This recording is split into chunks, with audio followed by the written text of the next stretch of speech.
Bienvenue mes inspirateurs, mes inspiratrices sur Au cœur de toi, l'espace où je t'accompagne à faire de toi ta plus grande source d'inspiration. C'est Annie Serge.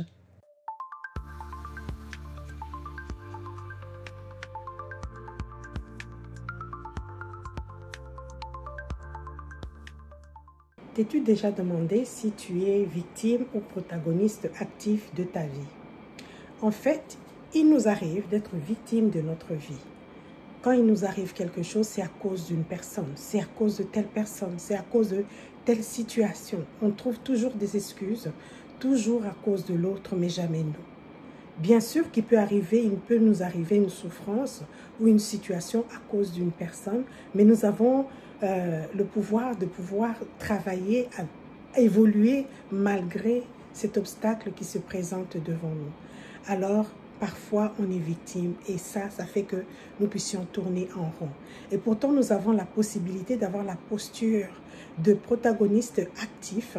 Cette posture qui fait que tu es conscient que tu es leader de ta vie, tu mènes ta vie et tu es conscient que tes paroles, tes actes, tes idées, tes choix font en sorte que tu traces ta vie au fait et que tu agis pour ton bien, pour que ta vie puisse évoluer. Alors, qu'est-ce que la victime fait? La victime, c'est que c'est à cause des autres, évidemment. La victime est impuissante. La victime attend qu'une personne puisse venir changer sa situation. Elle reste là, inactive, impuissante, et elle attend qu'une personne change sa situation.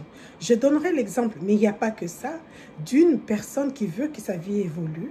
Par exemple, une jeune fille qui veut que sa vie évolue, mais la jeune fille attend après quelqu'un qui a beaucoup d'argent pour l'épouser. Comme ça, elle pourra jouir d'une vie correcte, d'une vie abondante. Alors que cette jeune fille ne se rend pas compte qu'elle a l'intelligence, les mains, les pieds, tout ce qu'il faut pour commencer à tracer les chemins, à faire des petits pas pour avancer sa vie. Donc, elle attend après des miettes auprès d'une personne. Cette personne-là est victime.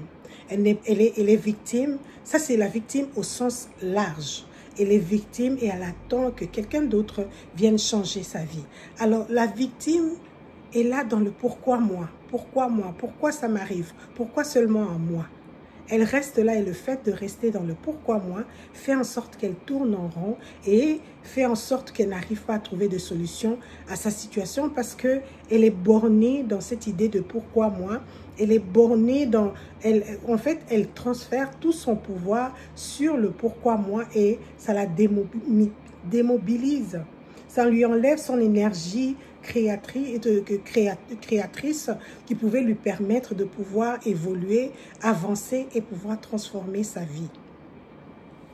Alors que le protagoniste actif, lui, il est conscient en fait, il est conscient de la situation qu'il vit, il est conscient des obstacles qui sont là, conscient de ses choix, conscient aussi du pouvoir qu'il a pour pouvoir transformer les choses. Il ne reste pas immobile. Il est là il est l'acteur de sa vie, en train de travailler pour pouvoir transformer sa vie. Et le protagoniste actif apprend de ses blessures. Qu'est-ce que j'ai appris au travers de cette situation?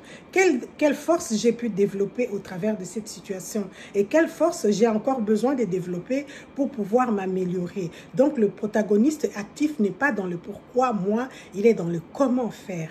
Comment je peux faire pour sortir de cette situation?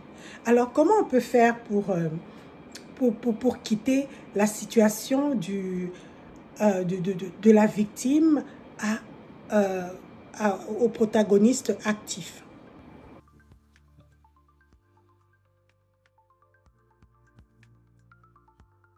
Pour devenir protagoniste actif, la personne doit d'abord être consciente de sa situation, conscient de sa situation, conscient de ses paroles, conscient de ses choix, parce qu'il peut arriver qu'on ait des paroles négatives, limitantes, ou des pensées limitantes aussi, qui font en sorte que nous ne puissions pas avancer parce que nous sommes en train d'entretenir une situation qui est négative dans notre vie. Donc, être conscient de la situation et être consciente aussi de nos paroles, de nos pensées, de nos actions, de notre paresse, des choses que nous faisons qui fait en sorte que la situation de victime puisse, la fixation de victime perdure en fait. Donc, on prend conscience et puis on a besoin aussi de reprendre le pouvoir sur notre vie. Reprendre ce pouvoir où tu quittes de l'autre personne, tu attends, tu regardes après l'autre personne, tu quittes de ce regard-là, de la position de victime, mais maintenant en train de te regarder toi, en train de fixer les regards sur toi pour voir qu'est-ce que je peux faire pour améliorer, reprendre le pouvoir sur ta vie. Que tu n'aies plus cette croyance que les autres ont fait ça, mais c'est moi qui suis le maître de ma vie, j'ai le pouvoir sur ma vie, malgré les obstacles que je vois. Et la personne doit aussi faire des petits pas. Tu ne peux pas vouloir changer, devenir protagoniste actif sans pour autant changer. Tu dois poser des petits pas, tu dois poser des actes pour que ça puisse changer. Tu sais, la Bible dit que à chaque jour suffit sa peine. Donc, à chaque jour que tu te lèves, tu dois savoir que tu as des choses à faire. Tu as des choses à faire pour que tu puisses améliorer ta vie. La vie est comme un livre ouvert. Un livre blanc, en fait, un livre blanc qui est ouvert devant toi. Il y a juste des obstacles qui sont là, mais toi, en tant que personne, tu es obligé de trouver ton chemin.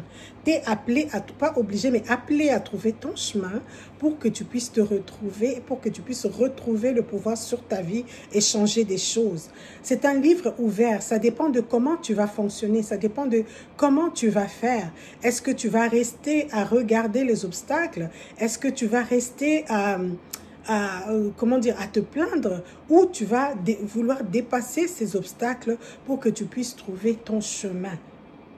La Bible dit aussi, je puis tout par celui qui me fortifie. Donc, aie la pensée que Dieu est là pour te fortifier à chaque jour. J'ai vu des gens, moi j'ai vu des gens dans des situations incroyables et j'ai vu aussi ces gens que j'ai accompagnés et je les ai vus se dépasser. Donc c'est possible, vraiment possible que les gens puissent dépasser leur souffrance, dépasser leurs défis. Maintenant, ça ne tient qu'à toi de pouvoir développer tes moyens, de pouvoir travailler sur tes croyances pour faire en sorte que tu puisses devenir protagoniste actif. La Bible dit, j'ai mis devant toi la vie et la mort. Et Dieu t'encourage à choisir la vie. Donc Dieu t'encourage à choisir ce qui est bien pour toi. Parce que c'est ça qui est la vie. Dieu ne t'encourage pas à choisir quelque chose qui ne te nourrit pas. Il ne t'encourage pas à choisir quelque chose qui fait en sorte que tu puisses rester dans la position de victime. Mais tu as besoin de quitter cette position de victime pour être protagoniste actif. Donc, je t'encourage. Ici, l'objectif n'est pas d'être performant à 100%. Ce n'est pas comme dans les entreprises. Ici, l'objectif, c'est de faire des petits pas. Jour après jour, tu fais des petits pas. Et ces petits pas, un jour, quand tu vas regarder derrière toi, tu vas réaliser que tu as tracé un chemin. C'est possible. Alors, qu'est-ce que tu choisis aujourd'hui? Est-ce que tu choisis d'être protagoniste actif pour pouvoir travailler pour ta vie et que ta vie puisse avancer? Alors, je t'encourage à partager cette vidéo à une personne qui a besoin de se rappeler qu'il n'est pas victime, mais qu'il est protagoniste actif. Et je t'invite à liker, à t'abonner et à commenter. Voilà, je te souhaite une excellente journée ou soirée selon l'heure à laquelle tu me suis et je te dis à bientôt.